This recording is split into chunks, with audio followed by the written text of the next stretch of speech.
Please welcome back to the show our friend Mindy Kaling. Hi, everyone.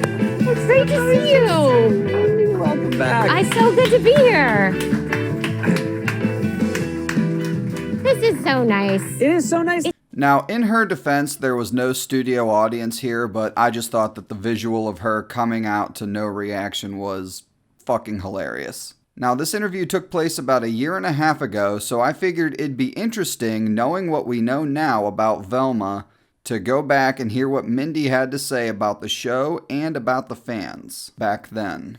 You, speaking of a legacy, you are doing a spin-off Velma show from Scooby-Doo, and you'll be playing Velma. Heart attack! Ah! And what was the response like when this news came out? Okay, so when it was announced that I was going to do the voice of Velma, people were very supportive and happy on Twitter. Bullshit! And especially like a legacy show like this. It was like, oh, this is great. And then it was announced about a month ago that the Velma character would be reimagined as South Asian. Mm-hmm. Oh, here we go. And people were not happy. They weren't happy with the change. They were not happy. There was a lot of like, so not Velma, like those kind of tweets. Right. Not the classic Velma that I'm always thinking about. But this character isn't Velma, and it has nothing to do with what she looks like. It's the way she acts, it's her mannerisms. She's mean and nasty to other people in the show. She's vindictive. Velma was never any of those things. Velma was always kind, intelligent, and sweet. And with this iteration of Velma, only one word comes to mind. Cunt. And I just, first of all, I didn't know that she elicited such strong reactions. Well, there's your problem, Mindy. You don't even know your audience. And based on what we've got in the show, you still don't. In either direction. I think Velma, the character, would be like flattered to know. I think she probably, in the Scooby-Doo universe, she probably thought no one was paying attention to her at all. Yeah, I love how Seth comes in to try and bail her out here.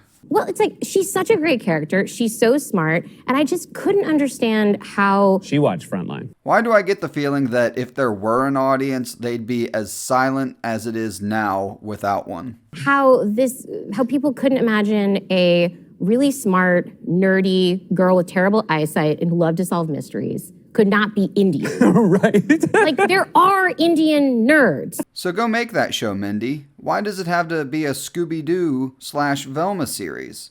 Obviously, I know the answer, because you need that Scooby-Doo IP in order to get people to watch the show. Otherwise, the show probably would have failed even more so than it is right now. That shouldn't be a surprise to people. But people are like, no, no, no. And so, yeah, so I think not, by the way, this is a small percentage of people. But I love that she said that. It's not so small anymore, Mindy. This show is literally breaking records for how bad it is. But it really made me think like, okay, we got to be really careful with this character, which we will be because we really love her. Yes. What? Let's hear that one more time. Gotta end on a high note. Okay, we got to be really careful with this character, which we will be because we really love her. Drugs here. Get your drugs here. Narc. Narc. White girl with too much money. White girl with too much money.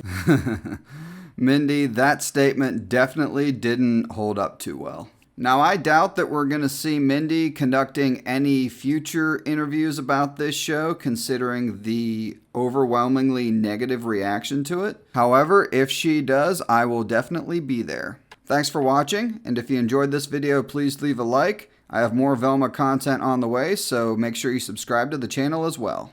I'd appreciate it. I really would.